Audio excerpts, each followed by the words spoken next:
they're both nucleophiles, and they are both nucleophilic at the hydrogen atom.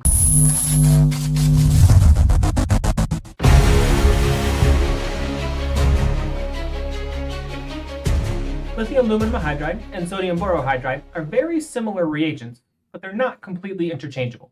In this video, we're going to compare and contrast the reactivity of lithium aluminum hydride and sodium borohydride. Structurally, the molecules are very similar. They both have a metal at the center with 4 bonds to hydrogen around the metal, and that gives the central atom a negative charge.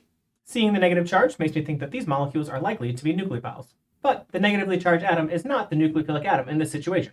If you look at the electronegativities of hydrogen, aluminum, and boron, we'll find that hydrogen is actually more electronegative than aluminum and boron.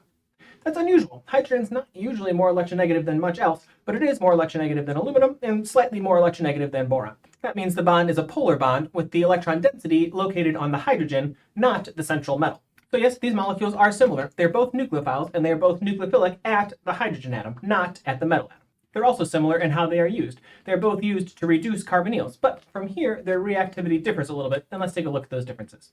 Of the two reagents, hydrogen bond with aluminum is a little bit weaker than hydrogen's bond with boron. That makes lithium aluminum hydride a stronger nucleophile and a stronger reductant compared to sodium borohydride. As a stronger reductant, lithium aluminum hydride can reduce all carbonyl-containing molecules.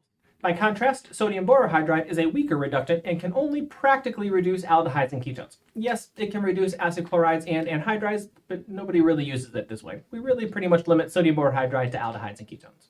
And this is really the big difference between lithium aluminum hydride and sodium borohydride. Lithium aluminum hydride is the stronger reductant and can reduce a wide range of molecules, while sodium borohydride is a much weaker reductant and is really limited in scope of what molecules it can reduce. Practically only aldehydes and ketones. We can look at this visually. If we line up the carbonyl-containing functional groups with the most reactive functional groups at the top, we can compare and contrast lithium aluminum hydride and sodium borohydride. Sodium borohydride, as the weaker reductant, is limited in scope. It really is only practically used to reduce aldehydes and ketones. It can reduce things more reactive than aldehydes and ketones. We just don't really use it for that purpose very often.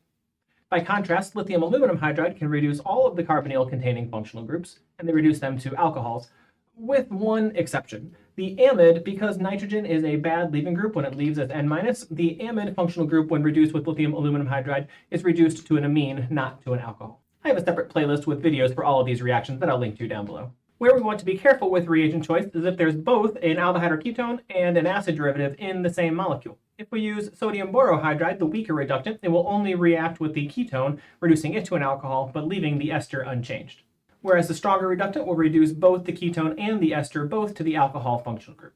These are the key similarities and differences between the stronger reductant, lithium aluminum hydride, and the weaker reductant, sodium borohydride.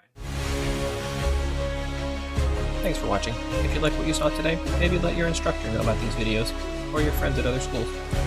Check out some of these other videos and playlists, see what you like. As always, don't forget to like and subscribe.